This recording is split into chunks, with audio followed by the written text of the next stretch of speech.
Hello friends, स्वागत आहे तुमचे राणीच्या खास किचनमध्ये। आज आपण दुधी भोपळ्यापासून रेसिपी बनवणार आहोत। यात आपण दुधी भोपळा किसून घेतलेला आहे। हे आपण त्यात गव्हाचं पीठ टाकलेलं आहे। हे आहे बेसन। आता दुधी भोपळ्याला स्वतःची अशी काही चव नसते। त्याच्या दशम्या केल्या तर त्या खूप पातळ देखील होतात। हे आपण रवा टाकून घेतलेला आहे ते चिटकू नये म्हणून, आणि छान क्रिस्पी व्हायला हवं जे पण आपण रेसिपी बनवणार आहोत ती। हा चॉप केलेला कांदा टाकलेला आहे म्हणून ही रेसिपी अगदी उत्तम आहे। यात हिरवी मिरची टाकलेली आहे। हा चॉप केलेला खूप सारा कढीपत्ता, ही मिरची पावडर आहे, हा गरम मसाला, हे धने पावडर,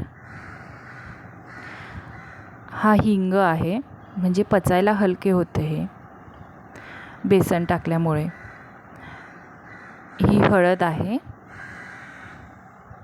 हे आमचूर पावडर टाकलेले आहे आपण। या ठिकाणी तुम्ही लिंबू सुद्धा यूज करू शकतात। आणि ही अद्रक लसणाची पेस्ट आहे, ही घरगुती पेस्ट तयार केलेली आहे, आणि खूप सारी कोथिंबीर।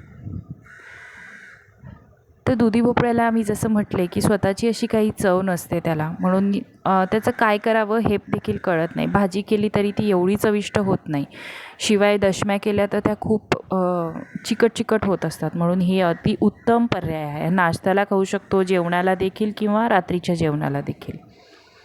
तर आपण याला आता छान मिक्स करून घेणार आहोत। आता दुधी भोपळ्यात अनेक पौष्टिक घटक असतात जे आपल्या आरोग्यासाठी फायद्याचे असतात। दुधी भोपळ्यामध्ये फायबर्स, विटॅमिन सी, विटॅमिन बी, रायबोफ्लेविन, झिंक, थायमिन, लोह, मॅग्नेशियम, बापरे, कॅल्शियम, फॉस्फरस, पोटॅशियम आणि मॅग्नीज असे विविध पोषक घटक असतात। तर आपण ते छान मिक्स करून घेतलेलं आहे आणि त्याचे आपण असे मुटकुळे तयार करून त्यांना स्टीम करून घेणार आहोत, वाफवून घेणार आहोत छानपैकी। तर या ठिकाणी दुधी भोपळा खाण्याचे आपण फायदे डिस्कस करणार आहोत। तर चला बघूयात फायदे। तर यांना आपण छान 10 ते 15 मिनिट स्टीम करायचे आहेत। तर आता आयुर्वेदानुसार दुधी भोपळा ही भाजी सर्व आजारांवर उपयुक्त अशी सांगितलेली असून ती पित्त व कफ कमी करणारी व शरीराचे पोषण करून बल वाढवणारी असते। म्हणून दुधी भोपळ्याचा समावेश आठवड्यातून कमीत कमी 2 वेळा तरी केलाच पाहिजे।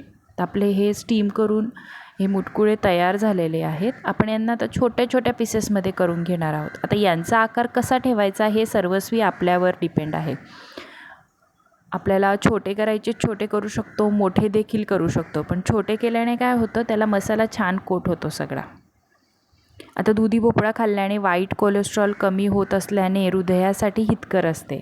यात पोटॅशियम देखील मुबलक असते, त्यामुळे रक्तदाब कंट्रोलमध्ये राहतो।